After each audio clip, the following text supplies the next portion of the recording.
काय काय केलं, त्यांची राहण्याची स्नानाची काय सोय गैरसोय झाली आहे, जाणून घेऊया या रिपोर्टमध्ये।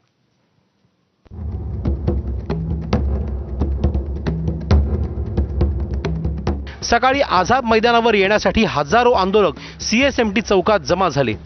त्यात गैरसोयींनी त्रस्त आंदोलकांची भर पडली।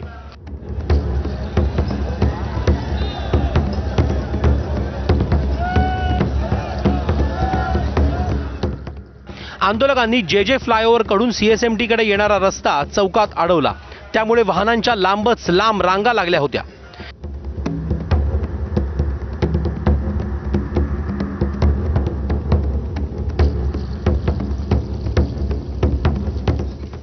काही आंदोलकांनी थेट पिण्याच्या पाण्याच्या टँकर मधील पाण्याखाली आंघोळ सुरू केली।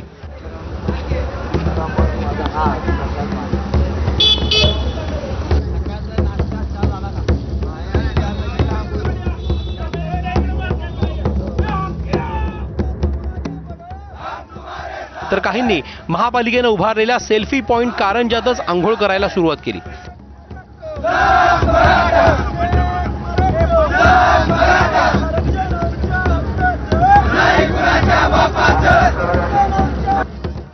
काही आंदोलक थेट चौकातल्या सिग्नलच्या खांबावर चढले।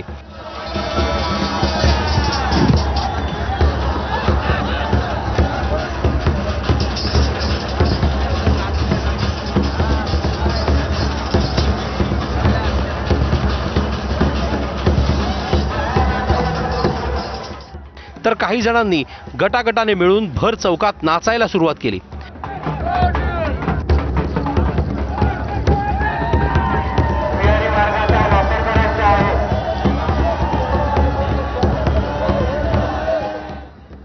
काही आंदोलकांनी रस्त्यात अर्धनग्न आंदोलन सुरू केलं।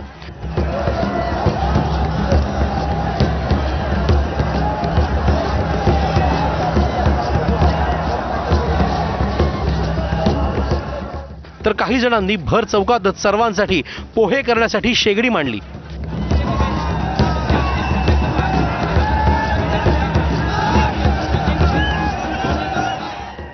रस्त्यावरच्या आंदोलनाचं लोण थोड्याच वेळात सीएसएमटी स्थानकात पोहोचलं। तिथे शेकडो आंदोलकांचा उत्साह अनावर झाला होता।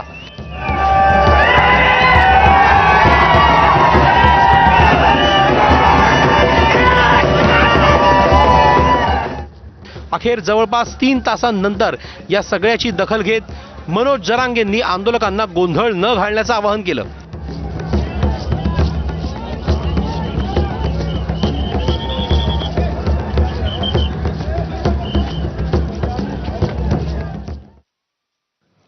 तर जरांगेंच्या आंदोलनासाठी आलेले मराठा आंदोलक मुंबईत फेरफटका मारताना पाहायला मिळतात।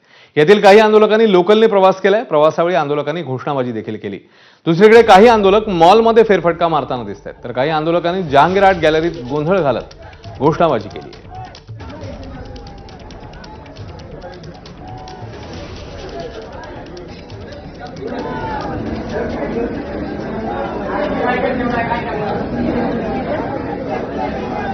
तर 3 दृश्य समोर येतात। एकीकडे लोकलचा प्रवास, दुसरीकडे मॉलमध्ये फेरफटका आणि तिसरीकडे जहांगीर आर्ट गॅलरीमध्ये या आंदोलकांनी कैसा गोंधळ घातलेला पाहायला मिळतो।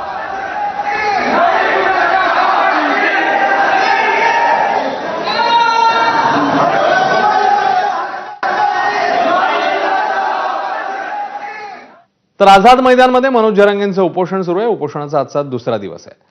दरम्यान मनोज जरांगेंसह हजारो कार्यकर्ते आझाद मैदानात उपस्थित आहेत। यावेळी मराठा आंदोलक वेळ घालवण्यासाठी ओव्हल मैदानात कबड्डी खेळत असल्याचं समोर आलं।